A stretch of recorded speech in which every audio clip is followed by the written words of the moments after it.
నోటికి ఏదొస్తే అది ఎంతొస్తే అంత మాట్లాడితే ఊరుకుంటారా?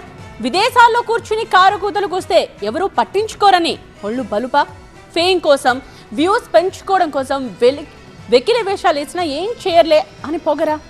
ఇలాంటి వాళ్ళందరూ ఒళ్ళు దగ్గర పెట్టుకునే టైం వచ్చేసింది. నోటి దూలతో మదమెక్కి మాట్లాడిన యూట్యూబర్ అన్వేష్ను ఇప్పుడు కేసులు చుట్టుముడుతున్నాయి. మరి అన్వేష్ ఆట కట్టించేదలా? ఇండియాకు రప్పించి సంస్కారం నేర్పేదెప్పుడు? అసలు పోలీసుల ముందున్న ఆప్షన్స్ ఏంటి? దేశ దిమ్మరిపై దుమ్మెత్తిపోస్తున్నారు. హిందూ దేవతలు మత విశ్వాసాలపై అనుచిత వ్యాఖ్యలు చేయడంతో అన్వేష్ పై వరుసగా కేసులు నమోదవుతున్నాయి. హైదరాబాద్ పంజాగుట్ట పోలీస్ స్టేషన్లో అన్వేష్ పై సినీ నటి కరాటే కళ్యాణి ఫిర్యాదు చేశారు. దేవుళ్లను దూషిస్తూ హిందువుల మనోభావాలను దెబ్బతీసే వ్యాఖ్యలు చేశాడని ఆరోపిస్తూ కంప్లైంట్ చేశారు.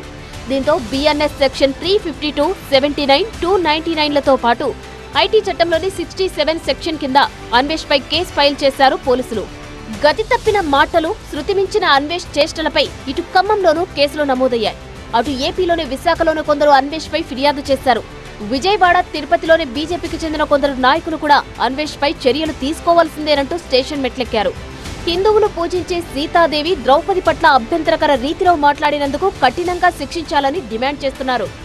2.5 మిలియన్లకు పైగా సబ్స్క్రైబర్లు ఉన్న అన్వేష్ కు వచ్చే ఆదాయం మన దేశం నుంచే వెళ్తోందని, అలాంటి వ్యక్తి దేశ సంస్కృతిని విమర్శిస్తే సహించరాదంటున్నాయి హిందూ సంఘాలు.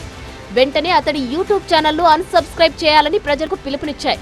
ప్రస్తుతం విదేశాల్లో ఉంటూ వీడియోలు చేస్తున్న అన్వేష్ ను తక్షణమే భారత్ కు రప్పించి చట్టపరమైన చర్యలు తీసుకోవాలని హిందూ సంఘాలు డిమాండ్ చేస్తున్నాయి.